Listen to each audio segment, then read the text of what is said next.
All right, ladies and gentlemen, boys and girls, welcome back. It is Dave. It is the Real Music Observer, observing real music in real time for real people just like you and just like me. There are a few people on the internet that want me to stop talking about Steve Perry. Okay, but no. Not going to do it. Steve Perry, all right, did an interview with Rolling Stone, and people are mad at me on both sides of this because I highlighted some of the things he said, which seemed like they might be out of character. Some people came back and said, no, they're not out of character. That's what Steve does. He drops F-bombs. He speaks directly. He's very transparent. Okay. He's promoting his album Traces, all right? And his goal, I think, obviously is to tell people about the music and so forth. When Gen X type interviewers or millennials or whoever they are who don't really know the history of the band and they go fishing, all right? And this could be the Rolling Stone interview too. Let's go fishing and talk about the past. Now, early on, I thought to myself, nobody's asking really good questions about what happened in 98 and 87. After you've kind of heard Perry steer the conversation a few times to Traces, you as an interviewer can do one or two things.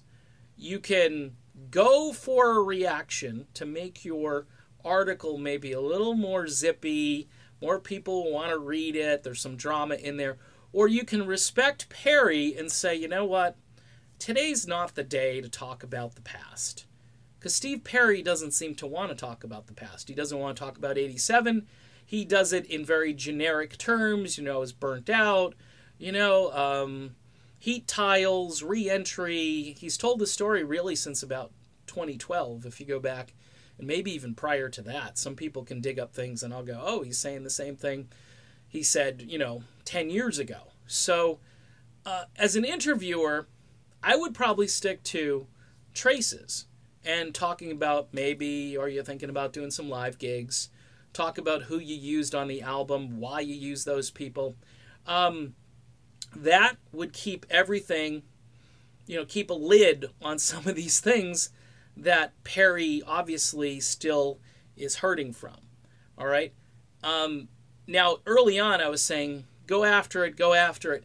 But as I've seen these interviews, I think you can get more substance out of Steve Perry if you focus on what he's doing now versus what he did. And a lot of his fans don't care. They don't care about Journey. They really don't care.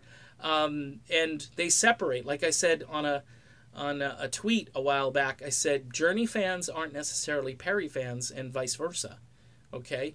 Believe it or not, even though he was the voice of the band and everybody's trying to sing like him and so forth, which is a mistake, by the way.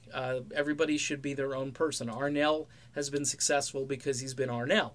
Now, getting back to this Rolling Stone thing, you could certainly ask the questions that are going to keep Perry from maybe losing it. Maybe he doesn't want to talk about some guy who wrote a book, okay? And that book has a song title in it, and maybe he knows about it, Maybe you approach him prior to actually starting the interview and say, hey, are there any topics that you would want not to talk about?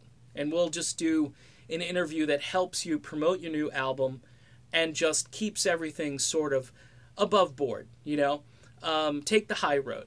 And I think that's way more effective, especially now, since we know, based on a couple of these interviews, that it may be a sensitive area. And why would you want to do that to Steve Perry at this point? That's just me thinking out loud here. It's not anything that's sort of earth-shattering or groundbreaking, but why mess up a relationship between Steve and Neil Schon, or anybody else for that matter? Why not just keep the questions safe and promote the album? I think that's going to be the most effective. Right now, he's at number 6 on Billboard. I think if you keep promoting the album, it could go higher, although a lot of people tell me classic rock artists, their first week is the biggest, and then after that, things kind of go downhill. So we shall see. Anyway, that's my video.